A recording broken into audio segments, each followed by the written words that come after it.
Next, now this is very important part, defining the relationships. See, there are two types of stereotypes we have. The stereotypes are, one is extents, okay, and the other one is implicit, include. Other one is include. So we are going to do these two relationships, stereotype ones. So stereotypes are what? Extents. Extents means extension of, right?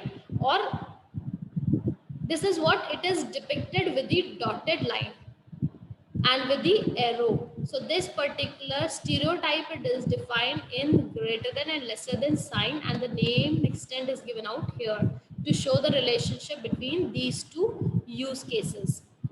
Now, where we are using this particular use case is what? This is the one, this is called as explicit. Why explicit? That it is not necessary that this use case will be used. Fine. Example, there is a student, fine, and there is a library management system, complete system. I'm just showing the interaction of one use case. One use case is request a book. Now, whenever we are requesting a book, there can be a possibility that student wants to search a book. There can be a possibility that student is requesting a book that he already knows as the author and the name of the book. He do not need to search the book. So he is using this particular use case, but at times it can also, the student can also use a use case that is search use case. So this is a search use case which is forming as the extension point of requesting a book. So this is how we show it here, extension point. Extension point is what? The name here is search. So I'm going to write search. That means what? This is not necessary that whenever a student is requesting a book, he is going to call this search. No. But there is a possibility that sometimes a request book can or may include, can or may move to the use case search. Fine. So that particular property is defined as the extent. I'm not going in the detail of written theory. I've defined you. One more example I can give you is, see, in a phone, I can whenever we have a process that is calling. Okay, we call someone, but there is also a call. This is also an option in the call. Add a call. Fine. That means for conference call. So whenever I am going to do the call, it is not necessary that every time I am going to add call. Next use case. There may be a possibility or may not be that I am going to use that particular option. So that is what that will become in extend form. Fine. So this is what? This is explicit. Explicit means not necessary. Explicit. And this is what? This is a stereotype. There are two stereotypes only in this use case diagram. They are extend and include. Okay, so this was extend, which is termed to be as explicit. Next one we have is include. This is what? This is termed to be as implicit. Implicit means that this is important. You cannot avoid it. This is important. You cannot avoid it. Implicit.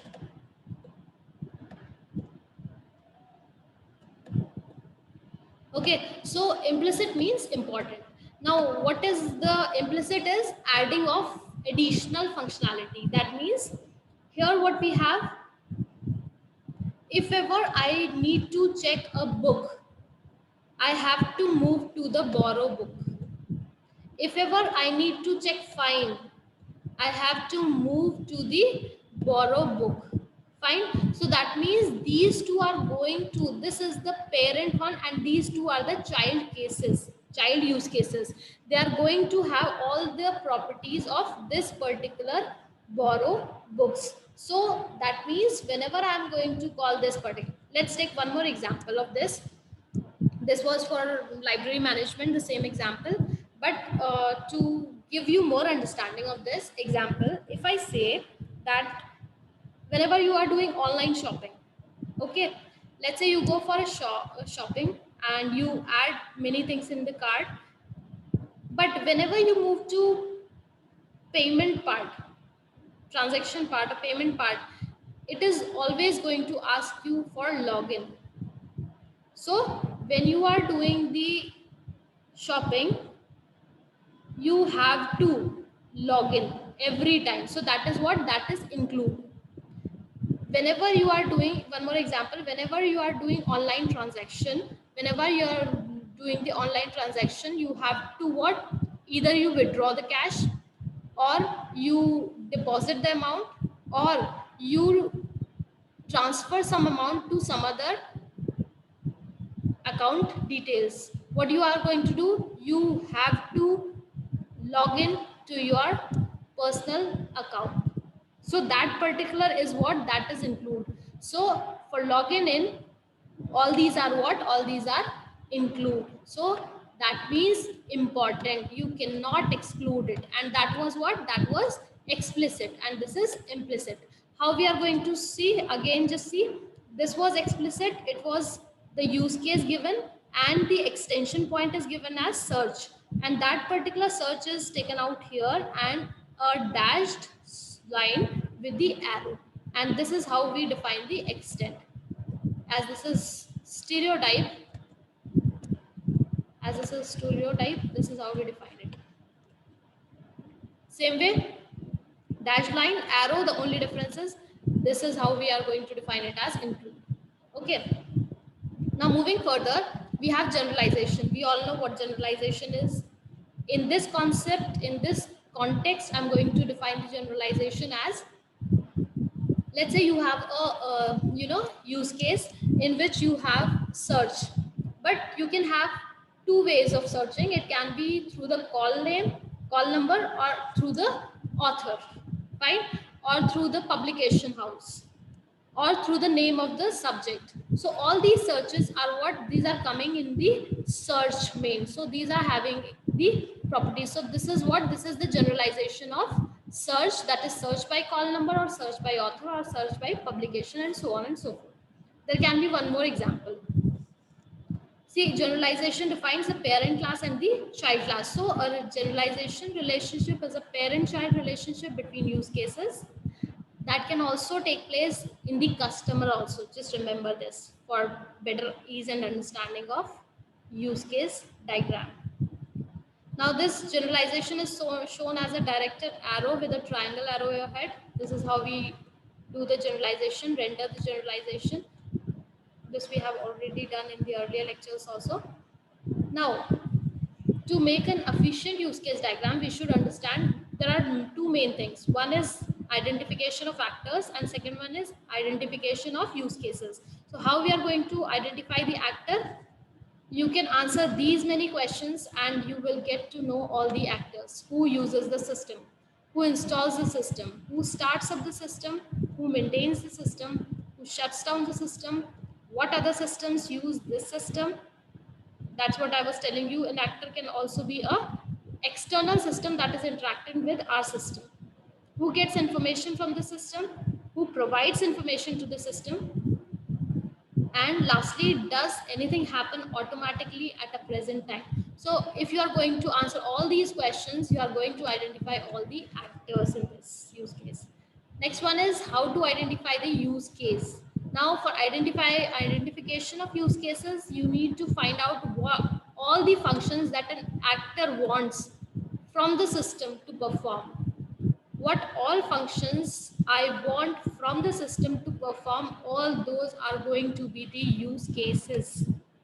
Example, if I take library management system, I want to issue a book. As a student, I want to issue a book. I want to check whether there's any fine or not. I want to check whether a specific book is available or not. I want to return a book.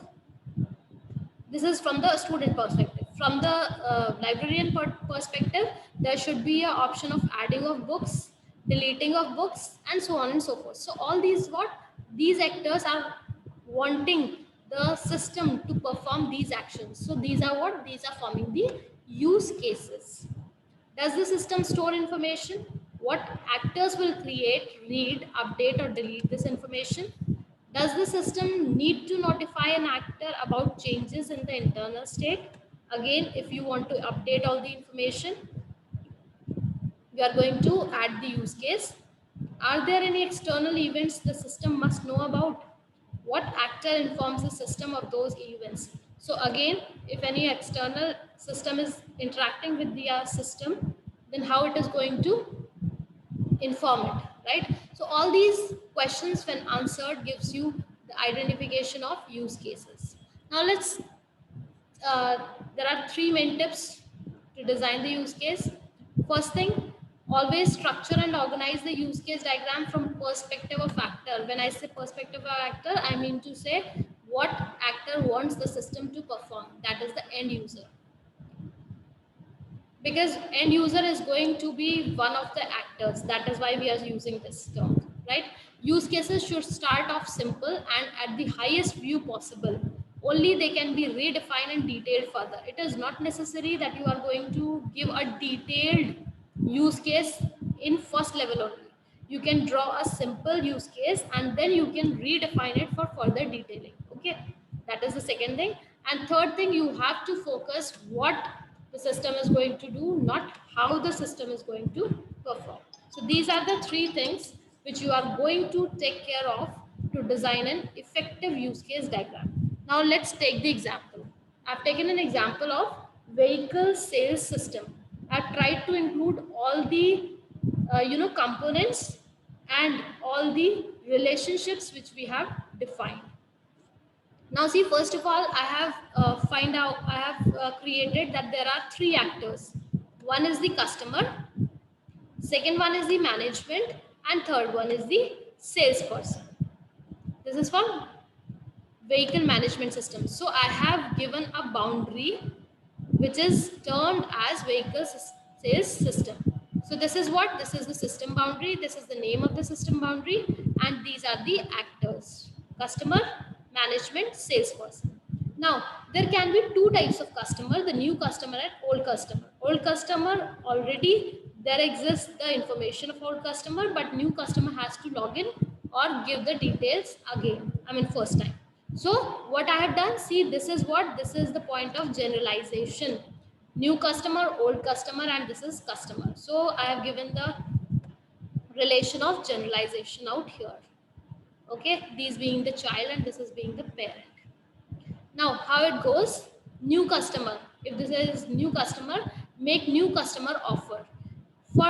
See, whenever the new customer is there, if it is going to take the offer of new customer regarding the vehicle, if he wants to buy, he needs to create a new customer login.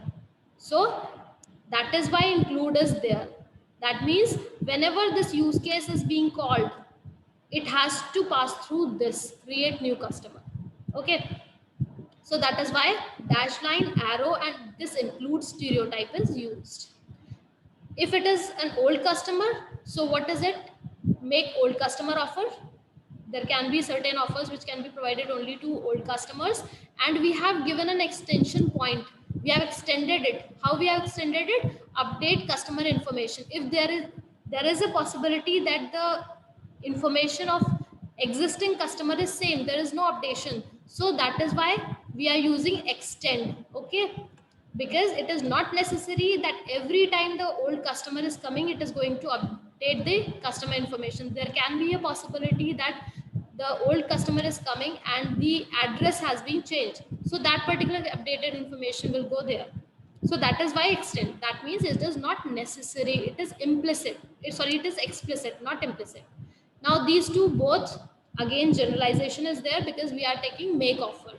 There will be certain offers which can be same for new and old, and that can be different for old ones or new ones. Again, here you can see make offer. There is an extension point, make payment arrangements. Now this make payment arrangements, this is again explicit. There can be a possibility that some particular customers want arrangement of payments through any other scenario.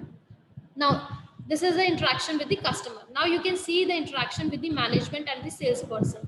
Again, I'm using include stereotype. Why? See, accept offer from management side and salesperson record sales contract. Both the things have the point that in any case, whichever use case is being called, we have to manage the offers. The management, if it goes to accept offer, it has to manage the offers. If salesperson is going to record sales contract, it is going to move to the manage offers and then come to so that is why this is important. That is why it is showing this include relationship. So this is the this is the example of use case diagram in the vehicle sales system. I hope it is clear to you all. That's all for today's lecture.